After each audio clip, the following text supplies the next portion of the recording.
did book that for you, just because I'm going to be here, and then Yeah, because this doesn't really say anything. It doesn't. I'm just gonna book it. I'm not sure, but I just wanted And then also, for the breakfast, is it okay if I get two extra on one big lunch? yeah, that's fine. I mean, and Okay, Dieter, you want to say hello to Horst? Hi, Horst. And how about And to hi, Horst. Ulrich? Hi to everybody else. Welcome to First Chicago. I'm getting a phone call. Yeah.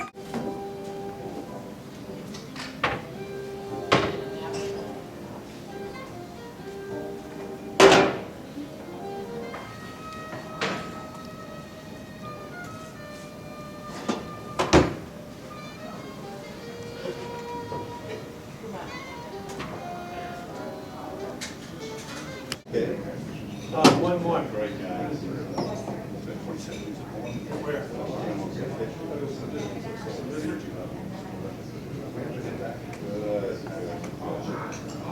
You guys go here in Chicago? Yeah, out in Naperville. Table number one, I will show you where that is with,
Getting a lot of good stuff.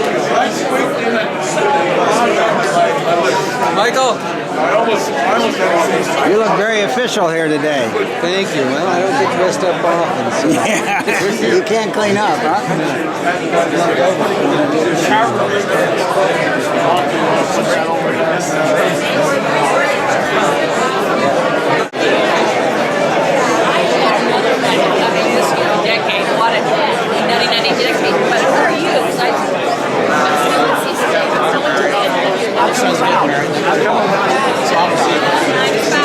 All right. We don't have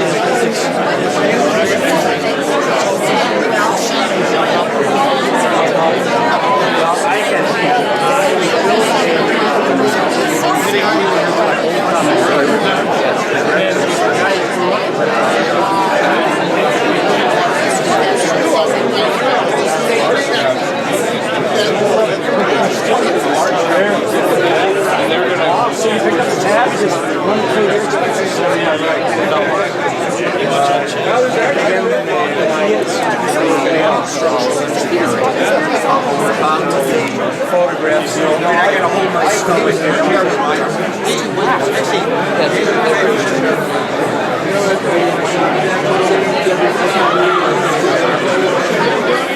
I'm up there with her on a different show.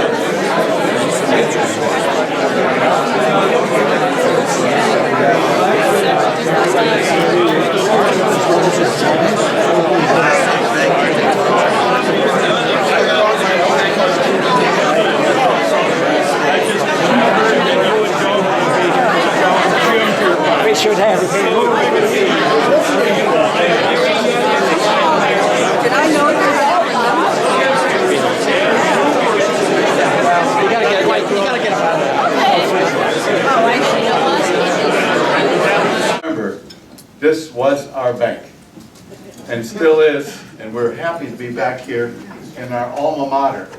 Isn't this fantastic? Yes, sir.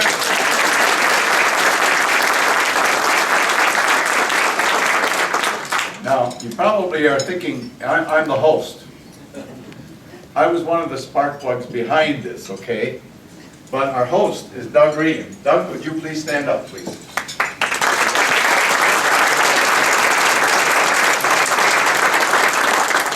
Doug is the head of the private bank. Now, you may remember back in 1977, I was part of what we call the Private Banking Center. It started as the Executive Professional Banking Center, and then it just developed on into what we have today, together with the private bank, the wealth management unit, and it has just been a wonderful, wonderful way of showing in the bank how we appreciate all of you. Many of you are now retirees. Some of you are still working here, and some of you don't work here at all anymore, but you work with other banks, and still, this is a tremendous bond that we have connected with one another here. And the bond is something that you won't find in many corporations. I can say to you, I've been here, I worked here for 45 years. I worked here. I started in the mail department. Isn't that wonderful? At that point, I was a part-timer going to college, and that paid my way through school. But through that, I got to know everybody in the bank because I would pick up their mail every day. And that's why somehow I seem to have a contact with so many of you. And that really is true. Another way that I got to know many, many of you is through my involvement in the United Way. The United Way, remember that? Everybody would run the other way when they would see me coming. Put your hands in your pocket, here comes Horst. But I truly have to say, the connection we have made with people like Bob Abood, with Joan, with many of you who are here, has been unbelievable and continuing. And we're going to continue what we call the Chinatown Luncheons. So if any of you are not on my list, you make sure that I know about it. And what are the Chinatown Luncheons? It's just another way of us to get together and enjoy one another's companionship. That's what we're doing here. Now, one other thing is, I wanted to tell you, whoever parked in the parking garages that were assigned here by the bank would have one of these parking tickets. Please, before you leave, go to the desk out front and they will give you a permit that will be like a discount or an approval. You put this ticket in first when you leave, and then you slide the other one in, and then that's taken care of for those who are parking in the assigned garages on West Madison Street, and another one is on 55 West Middle Street. Okay? Now, I'd like to ask all of you to just enjoy your lunch, enjoy your companionship. Be thankful that we have this tremendous spirit that we have amongst all of us.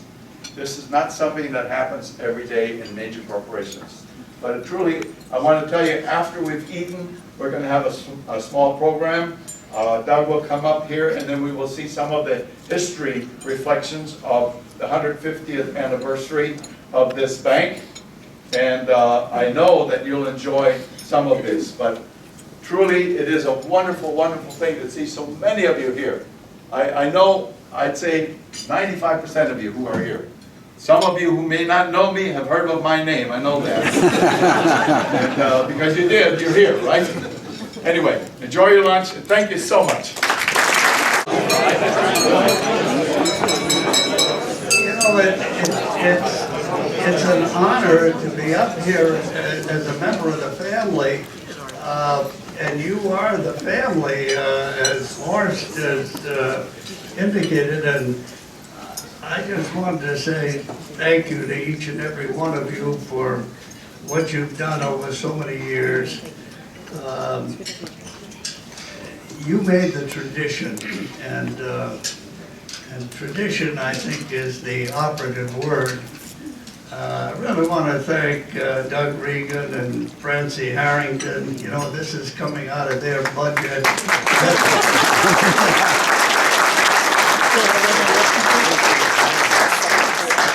Think about about that in a moment. I have. He's gonna be thinking about it for a long time. Now, we gotta pay him back, because, you know, nothing is free. And so each one of you has to find people to come to the private bank and bring them in from far and distant places so that we can pay for this grant of hospitality. Let me just take 1 minute, because we're on a tight time frame here, to talk about, just say one thing. There are three things that come to my mind about the history of the bank. Number one, its involvement in 1871 when the fire occurred. The bank was instrumental in rebuilding this city. It called the heads of the units of Marshall Field, Montgomery Ward, all of the movers and shakers, and doubled up on their loans so that they could rebuild the city. I remember also in 1900, when the bank really started out the system of having loan officers deal with specific industries. And a lot of the companies, Sears Roebuck and Bob Quinn's company, and a whole bunch of companies at that particular time came in and were bankrolled by Jim Forgan, who was then president of the bank. We were, again, in the 1930s, when all the banks got in trouble, this bank survived and came through. And of course, Edward Eagle Brown became very prominent as a national banker.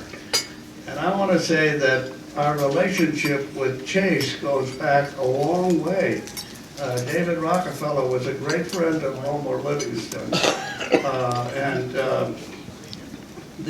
Our relationship was very close with Chase.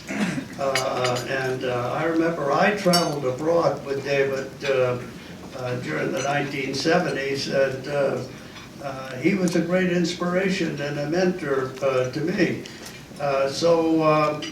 We do have that relationship. And I think one of the other seminal things that occurred was in the International and Horst Kniesel and the whole auditor group can tell you chapter and verse. When they went out to rebuild the international operation around the world, we said, look, you know, we're doing this, all you have to do is make one mistake and the whole thing is going to collapse. We won't get the support to go forward and do it. And so please don't do that. Now, we didn't have any manuals, we didn't have all the other things. And remember, there were only 3 telephone lines across the Atlantic, and with the time difference, if you had to make an appointment, so really everybody was on their own. And David Vitale was here, and he can tell you those stories. Barry Saviloff, of course, knows it very well. Everybody understood that there were a lot of footprints that built this organization, and to do honor to those footprints and be respectful of it, they weren't going to do anything to damage it, and that was the reputational thing. So I'll tell you one last story. When we, in 1978, Yu Chu Lee of China called me and said, we're going to let you be the first American bank to open up in China. And I said, gee, that's great. And he said, we're going to beat you. And I said, oh, how are you going to do that? That sounds ominous. And he said, well, Japan, they have 100 million people and they have 60,000 lawyers. In the United States, you have 250 million people and you have 600,000 lawyers. In China, we have 1 billion people and we only have 3 lawyers and they all work for me.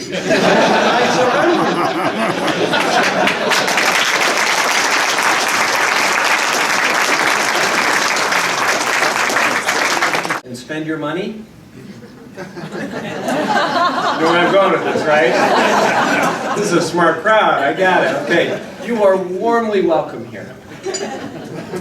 And Bob, no matter how much it costs. And I have a feeling if Horst, I'm going to run away from Horst. Now I know how you felt when Horst was coming with you made away. I'm going to run away from Horst. To the extent we can do this again and celebrate, it would be an honor for us.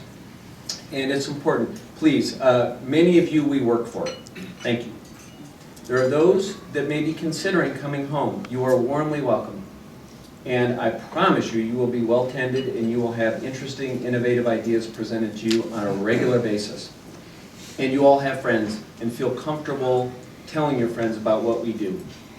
And you can tell us what you need from us. We have comment cards on the table, so please fill them out. And my name is Regan, R-E-G-A-N, and it's bonus time right now, so please, if you're going to write something bad, don't write it.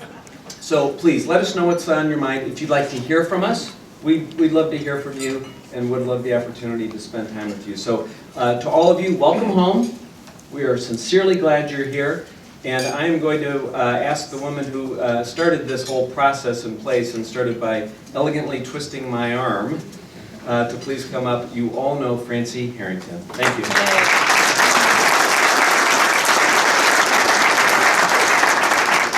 All right, I think I genuinely do know every face in this room and learn from each of you. And the question that I get asked most often after, are you still there, is it the same bank? Is it still First Chicago? And really my job today is to assure you that it is. The very same values that I learned from Sherm Goldberg and the very same values that I learned from Dick Thomas and all of our board members are so much intact. And when Doug says, on your shoulders, he means it. When he came and joined us, we certainly spent time letting him know what the culture here is. And our culture is your culture.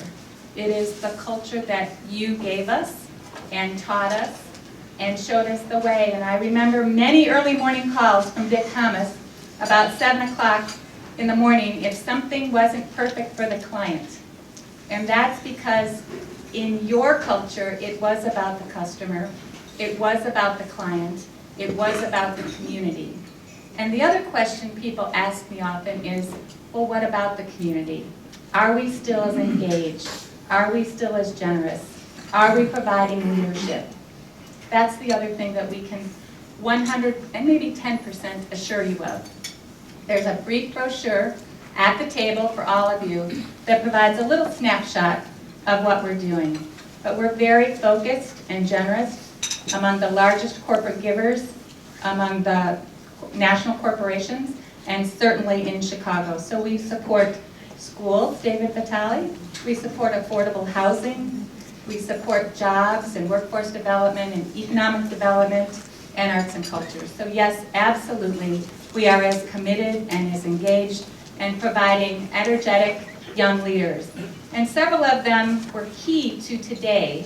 And I'd like Randy and Justin and Brian and Payman, that new group of leaders who are carrying the bank forward, just to stand for a moment. Because as you remember, there were first scholars who were part of this bank. And we've got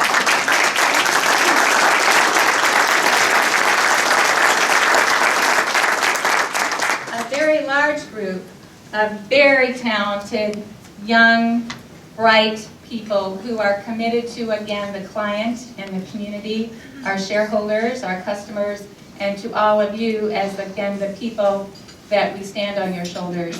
So if there's anything any of us can do for you at this point, we're happy to do that. We are so fortunate to be able to welcome you back home, enjoy a reunion, have a homecoming together. The room is yours. Stay.